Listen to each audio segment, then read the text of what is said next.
नमस्कार दोस्तों, अतुल्य कोचिंग में आपका स्वागत है। जैसा कि आपको स्क्रीन पर दिख रहा है, नई शिक्षा नीति 2020 यानी कि नेशनल एजुकेशन पॉलिसी 2020। देखिए, इसका अनाउंसमेंट हो चुका है। क्या कुछ बदलाव हुआ, क्या कुछ चेंजिंग हुआ, चलिए इस पर नज़र डालते हैं एक बार। School education, board exam, graduation degree में हुए बड़े बदलाव, जाने 20 खास बातें। आज हम ऐसे 20 जो स्पेशल पॉइंट्स हैं जो चेंजिंग हुआ इसमें, उसके बारे में हम जानेंगे। चलिए देख लेते हैं एक एक करके। ये देखिए, केंद्र सरकार ने बुधवार को नई शिक्षा नीति को मंजूरी दे दी। करीब 34 साल बाद देखिए कितना बड़ा चेंज हुआ। ये 34 साल तक जो कुछ पहले शेड्यूल हुआ था, जो प्रोग्राम हुआ था, उस पर चलता चला आ रहा था, और अब ये 34 साल के बाद इसमें काफ़ी कुछ चेंजिंग हुआ। हमारा जो न्यू एज है, जो न्यू इरा है, उसको देखते हुए, हमारा जो डिमांड है उसको देखते हुए काफ़ी कुछ इसमें चेंज किया गया है। चलिए देखते हैं। करीब 34 साल बाद आई शिक्षा नीति में स्कूली शिक्षा से लेकर उच्च शिक्षा तक के करीब 34 साल बाद आई शिक्षा नीति में स्कूली शिक्षा से लेकर उच्च शिक्षा तक कई बड़े बदलाव किए गए हैं। बच्चों पर से बोर्ड परीक्षा का भार कम किया जाएगा, तो उच्च शिक्षा के लिए भी अब सिर्फ एक नियामक होगा। पढ़ाई बीच में छूटने पर पहले की पढ़ाई बेकार नहीं होगी। 1 साल की पढ़ाई पूरी होने पर सर्टिफिकेट और 2 साल की पढ़ाई पर डिप्लोमा सर्टिफिकेट दिया जाएगा। ये तो बहुत अच्छी बात है। प्रधानमंत्री नरेंद्र मोदी की अध्यक्षता में हुई मंत्रिमंडल की बैठक में नई नीति पर मुहर लगाई गई। इसमें 2030 तक प्री प्राइमरी से लेकर उच्चतर माध्यमिक तक 100% और उच्च शिक्षा में 50% प्रवेश दर हासिल करने की बात कही गई है। शिक्षा पर सरकारी खर्च 4.43% से बढ़ाकर जीडीपी का 6% तक करने का लक्ष्य है। यहाँ जाने नई शिक्षा नीति के 20 खास बातें, कैसे बदल जाएगा स्कूल कॉलेजों का एजुकेशन सिस्टम। अब आगे का जो पॉइंट ये डिस्कस हो रहा है, इसको बहुत गौर से देखिए। वीडियो को शुरू से लेकर के आखिरी तक देखना बहुत अनिवार्य है, बहुत ज़रूरी है, तभी आप हर बात को समझ पाएंगे। इसको आप स्किप करके मत देखना, पूरा वीडियो अच्छी तरह से जब कभी आपको टाइम मिले तभी देखिए इसको, आप आखिरी तक देखिए इसको। पॉइंट नंबर 1 देखिए, स्कूलों में 10+2 खत्म हो जाएगा। अब शुरू होगा 5+3+3+4 फॉर्मेट। अब स्कूल के पहले 5 साल में प्री प्राइमरी स्कूल के 3 साल और कक्षा 1 और कक्षा 2 सहित फाउंडेशन स्टेज शामिल होंगे। इन 5 सालों की पढ़ाई के लिए एक नया पाठ्यक्रम तैयार होगा। अगले 3 साल का स्टेज कक्षा 3 से लेकर के 5 तक का होगा।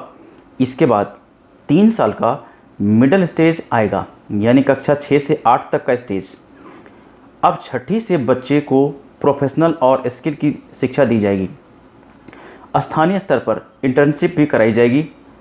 चौथा स्टेज कक्षा 9 से 12वीं तक का 4 साल का होगा। इसमें छात्रों को विषय चुनने की आज़ादी रहेगी।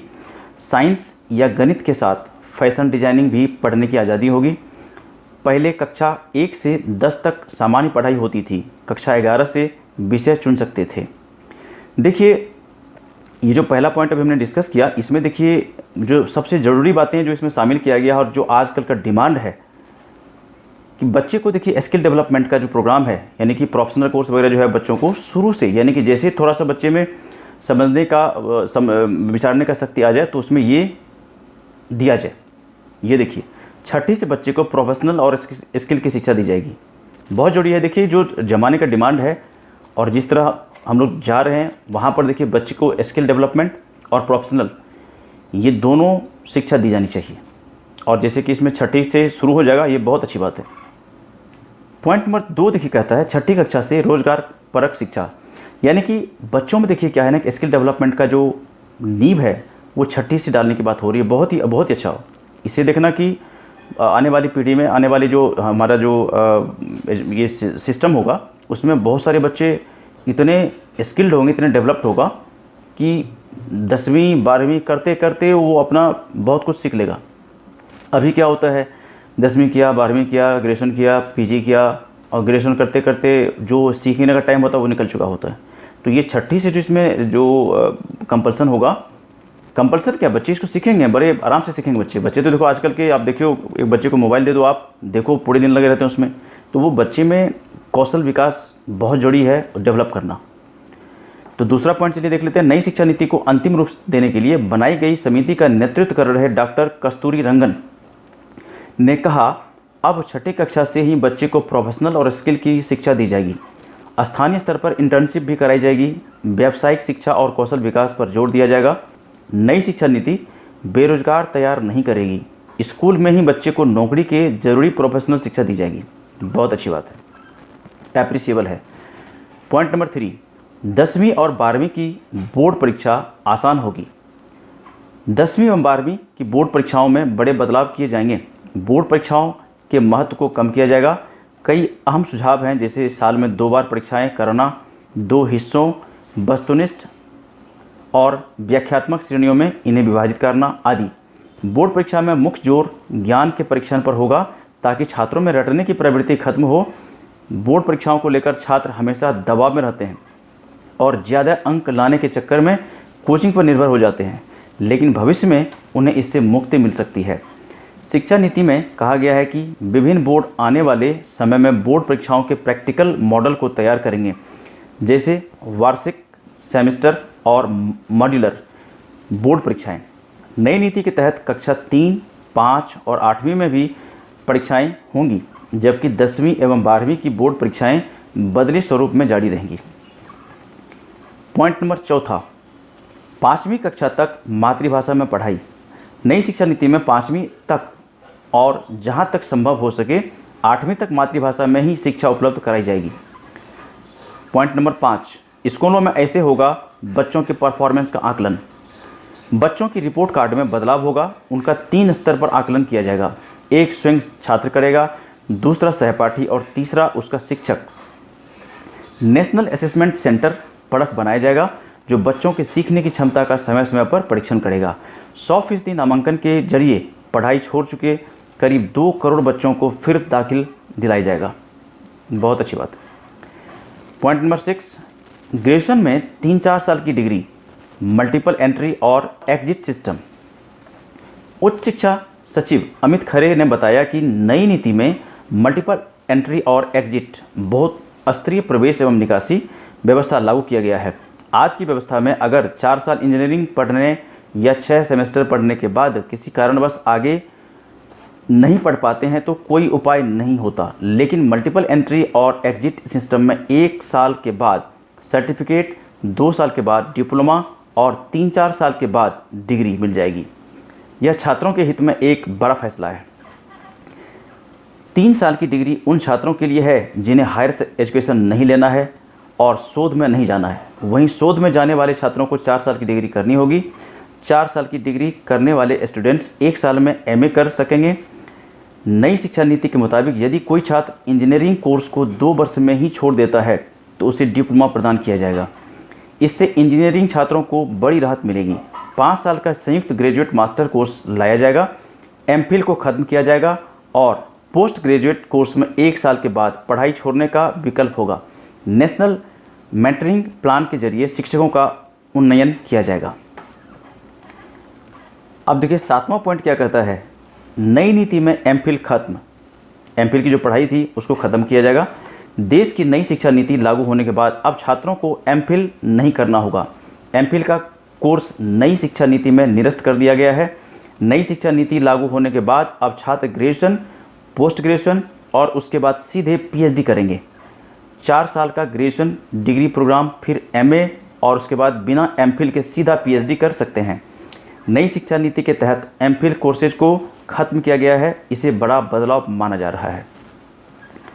पॉइंट नंबर 8वां, खत्म होंगे यूजीसी, एनसीटीई और एआईसीटीई, बनेगी एक रेगुलेटरी बॉडी। ये तो बहुत बड़ा चेंज है। यूजीसी भी खत्म, एनसीटीई और एआईसीटीई भी खत्म, एक ही रेगुलेटरी बॉडी का गठन होगा। यूजीसी, एआईसीटीई का युग खत्म हो गया है। उच्च शिक्षा सचिव अमित खरे ने बताया कि उच्च शिक्षा में यूजीसी, एआईसीटीई, एनसीटीई की जगह एक नियामक होगा। कॉलेजों को स्वायत्तता यानी कि ग्रेडेड ऑटोनॉमी देकर 15 साल में विश्वविद्यालयों से संबद्धता की प्रक्रिया को पूरी तरह से खत्म कर दिया जाएगा। 9वां पॉइंट, कॉलेजों को कॉमन एग्जाम का ऑफर। नई शिक्षा नीति के तहत उच्च शिक्षण संस्थानों में प्रवेश के लिए कॉमन एंट्रेंस एग्जाम का ऑफर दिया जाएगा। यह संस्थान के लिए अनिवार्य नहीं होगा, राष्ट्रीय परीक्षा एजेंसी यह परीक्षा कराएगी। पॉइंट नंबर 10, स्कूल में प्री प्राइमरी लेवल पर स्पेशल सिलेबस तैयार होगा। स्कूल शिक्षा सचिव अनीता करवाल ने बताया कि स्कूल शिक्षा और उच्च शिक्षा में 10-10 बड़े सुधारों पर मुहर लगाई गई है। नई नीति में तकनीकी के इस्तेमाल पर विशेष ध्यान दिया गया है। ये बहुत अच्छी बात है। देखो, हमारा जो युग है टेक्निकल युग है।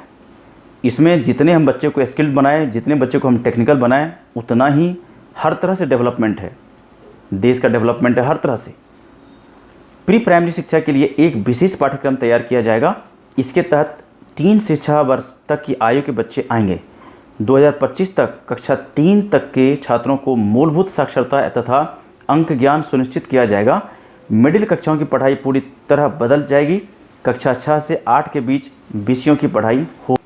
पॉइंट नंबर 11, स्कूल कॉलेजों की फीस पर नियंत्रण के लिए तंत्र बनेगा। खरे ने बताया कि उच्च शिक्षण संस्थानों को ऑनलाइन स्वतः घोषणा के आधार पर मंजूरी मिलेगी।